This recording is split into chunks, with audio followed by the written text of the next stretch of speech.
ఆర్థిక సమస్యలున్న నిరుద్యోగ భృతి కోసం 500 కోట్లు కేటాయించాం, ఇంతకన్నా ఏముంది మా గొప్పతనం అంటున్నారు కదా.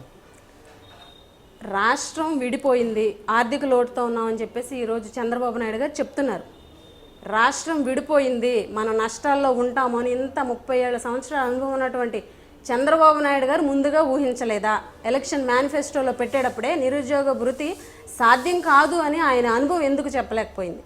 ఆర్థిక లోటులో ఉంటుంది, రాష్ట్రం విడిపోతే ఆర్థిక లోటులో ఉంటుందన్న సంగతి చంద్రబాబు నాయుడు గారికి తెలుసు. అయినప్పటికీ కూడా హామీ ఇచ్చారు అని అంటే హామీ ఇచ్చేద్దాం, గెలిచేద్దాం, తర్వాత పక్కన పెట్టేద్దాం, జనాలకు మళ్ళీ ఏదోలాగా 2019 మళ్ళీ మభ్య పెడదాం, మళ్ళీ గెలిచేద్దాం.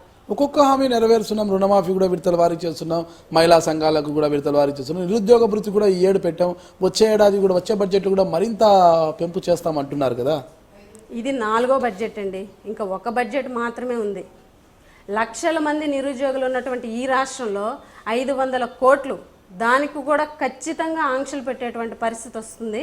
మహా అయితే ఇంకొక బడ్జెట్కి ఒక 1000 కోట్లు పెట్టగలరేమో. దానివల్ల నిరుద్యోగ భృతి ప్రతి ఒక్కరికి అందుతుందని అయితే మేము భావించాం. ఎందుకంటే ఖచ్చితంగా చాలామంది విద్యార్థులు ఉన్నారు, వాళ్ళందరికీ ఇవ్వాలంటే 1000 కోట్లు ఇస్తే తప్ప నిరుద్యోగ భృతి అనేది ప్రతి ఒక్కరికి అందదని అయితే నేను భావిస్తున్నాను. ఎలా చెప్పగలరు అంత సూటిగా? మీరు అందజేయడానికి మేము ప్రయత్నిస్తున్నాం కదా. 1000 కోట్లు కాబట్టి 2000 కోట్లు 3000 కోట్లు పెట్టడానికి కూడా మేము సిద్ధంగా ఉన్నాం అంటున్నాం కదా. మీకు చిన్న ఉదాహరణ అండి, రైతు రుణమాఫీ అని చెప్పారు. రైతు రుణమాఫీ అనేది 84,000 కోట్లు ఉంది. దఫాలుగా 3,000 కోట్లు, 4,000 కోట్లు, 5,000 కోట్లు ఇచ్చుకుంటూ ఈరోజు ఎవరికి రైతు రుణమాఫీ పూర్తి స్థాయిలో ఇచ్చారని ప్రభుత్వం వాళ్ళని చెప్పమనండి. పూర్తి స్థాయిలో మేము ఇచ్చేసాము అని ఒక్కళ్ళకి పూర్తి స్థాయిలో ఇచ్చామని చెప్పమండి. ఒక్కళ్ళకి కూడా ఈరోజు రైతులకి గ్రామ స్థాయిలోకి వెళ్ళి సమస్యలు తెలుసుకుంటే మాకు తెలుస్తుంది. ప్రతి గ్రామానికి వెళ్ళి తెలుసుకుంటున్నప్పుడు వాళ్ళకి ఎంత స్థాయిలో రుణమాఫీ అయ్యింది, వాళ్ళు ఏ రకంగా రుణమాఫీ వల్ల ఇబ్బంది పడ్డారు, బ్యాంకులు ఏ రకంగా వాళ్ళని ఇబ్బంది పెట్టారన్నది మేము గ్రామ స్థాయిలోకి వెళ్తే మాకు తెలుస్తుంది. స్పెషల్ ఫ్లైట్లలో తిరుగుతుంటే గ్రామ స్థాయిలో ఉన్నటువంటి రైతుల సమస్యలు ముఖ్యమంత్రి గారికి ఎలా తెలుస్తుందని మేము అడుగుతున్నాం. ప్రస్తుతం మీరు వైఎస్ఆర్సీపీలో ఎమ్మెల్యేగా కొనసాగుతున్నారు. మీ భర్త గారి పెద్దనాన్నగారైన శత్రుచర్ల విజయరామరాజు అంటే మీ పెద్ద మామగారు టీడీపీలో ప్రస్తుతం ఎమ్మెల్సీగా ఉన్నారు. అంటే ఎమ్మెల్యేగా ఓడిపోవడంతో ఎమ్మెల్సీగా ఉన్నారు. ఇటీవల కాలంలో ఆయన కొడలా వచ్చే టీడీపీలో కానీ మీకు పిలుపు కూడా ఇచ్చినట్టు చెప్తుంటారు. లేదండి. అంటే పిలిచి వెళ్ళిపోతారా? వెళ్ళమండి. ఎందుకు? మామ అవతలు ఉంటే మీరేం చేస్తారు ఇక్కడ?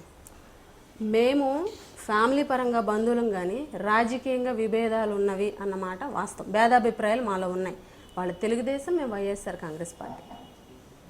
భేదాభిప్రాయాలు ఉన్నప్పుడు వాళ్ళు మమ్మల్ని పిలుస్తారని మేము అనుకోవట్లేదు. ఒకవేళ పిలిచినా కూడా విలువలకు కట్టుబడి వైఎస్ఆర్ కాంగ్రెస్ పార్టీలోనే ఉంటాం తప్ప వేరే పార్టీకి వెళ్ళేటువంటి ప్రసక్తే లేదు. ఇలాంటి విషయాలు చాలామంది చెప్పారు. రేపటి రోజు పార్టీ మారుతున్నప్పటికీ కూడా ఈరోజు మేము పార్టీ మారమని చెప్పిన వారు మరుసటి గంటలలోనే కండువా మార్చిన సంఘటనలు కూడా ఎన్నో ఉన్నాయి. అటువంటి సంఘటనలు మీ రాజకీయ జీవితంలో జరగమంటారా? ఇప్పుడు వాళ్ళు చెప్పారు కానీ మారారు, మేము చెప్పాము కానీ మారలేదు. ఇప్పటికీ వైఎస్ఆర్ కాంగ్రెస్ పార్టీలోనే ఉన్నాము, ఉంటాము. ఇది నొక్కా నుంచి మరి నేను చెప్తున్నాను. వైఎస్ఆర్ కాంగ్రెస్ పార్టీలోనే చావైనా బ్రతుకైనా వైఎస్ఆర్ కాంగ్రెస్ పార్టీలోనే జగన్మోహన్ రెడ్డి గారు వెంటే మా ఫ్యామిలీ కానీ మేమందరం కూడా ఆయన వెంటే నడుస్తాం.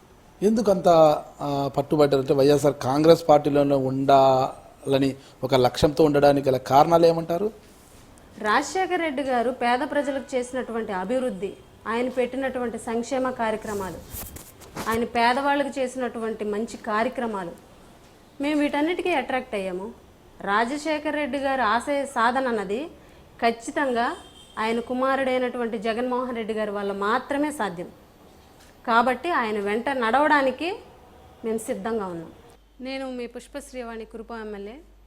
ఐడ్రీమ్ మీడియా రిపోర్టర్ నాగరాజు గారు నన్ను ఇప్పటివరకు ఇంటర్వ్యూ చేయడం జరిగింది.